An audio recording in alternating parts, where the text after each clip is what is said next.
ইয়ে সব বলেছি যে 2টা 3টা তিমিরের কথা বলা হয়েছে, আর একটা 2টা হাঙ্গরের অর্ডার দিয়েছি, সবাইকে দাওয়াত করেছিলাম।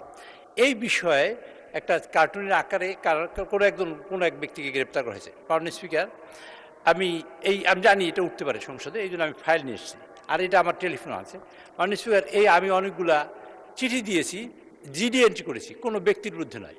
আমি নিজে মানে আমার দলের লোকেরা করেছে জিডি এন্ট্রি প্রত্যেকটা থানায়। জিডি এন্ট্রিটা করা হয়েছে এই জন্য আমি ফাইল নিয়ে এসেছি।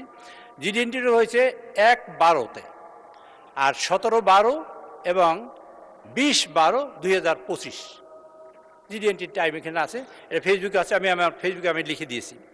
এই তারিখে আমার বিরুদ্ধে এবং আমার দলের বিরুদ্ধে, আমাদের নেতাদের বিরুদ্ধে অসংখ্য কুৎসা রটনা হয়েছে, মিথ্যা এবং বিভ্রান্তিমূলক, অসম্মানমূলক, অসৌজন্যমূলক এবং কুরুচিপূর্ণ, এবং অনেক কথা বলা হয়েছে। বিশেষ করে আমাদের এখানে মন্ত্রীবর্গকে নিয়ে, তখন কেউ মন্ত্রী হয় না, এমপিও হয় না, এরকম সময়। তো আমরা এটা অনুপায় হয়ে আমরা বলেছি কতগুলো ফেক আইডি থেকে এগুলো করা হয়। তা আমি অনুপায় হয়ে তখন আমি ইলেকশন কমিশনে এসেছি, চিফ নির্বাচন কমিশনে দেখা করে তার কাছেও কাগজ দিয়েছি। সেটা জানুয়ারি মাসের 1 তারিখে, আমি জানুয়ারি মাসের 6 তারিখে কাগজ দিয়েছি, দিয়ে তারপর বলছি যে আপনারা এই সব ফেক আইডি থেকে যেসব প্রচার হয় তা বন্ধ করার চেষ্টা করুন। তো এইটা হয়েছে। তারপরে এক পর্যায়ে অনুপরে হয়ে আমি রিটার্নিং অফিসারকে ওই 1/6 আমি আর একটা চিঠি দিয়েছি, এগুলো রিসিভ করা কপি, সব এগুলো তো আমি দেখাচ্ছি, সবই রিসিভ করা কাগজ এখানে। এই রিসিভ করা কাগজ এগুলা মাননীয় সদস্য যেটা বলেছেন উনি সঠিক জানেন না বা জানতে পারেন না, সেজন্য।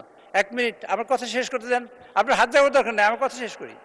এগুলো হওয়ার পরে চিফ হুইপ আমাকে অ্যাড্রেস করেন প্লিজ, আপনাকে অ্যাড্রেস করে কথা নট বলছি। লাইক এগুলো দিস, দেওয়ার পরে এই মাননীয় সদস্য এগুলো আমাকে অ্যাড্রেস করেন। এই সব দেওয়ার পরে আমরা অ্যাকচুয়ালি কোনো সুরাহা করতে পারিনি।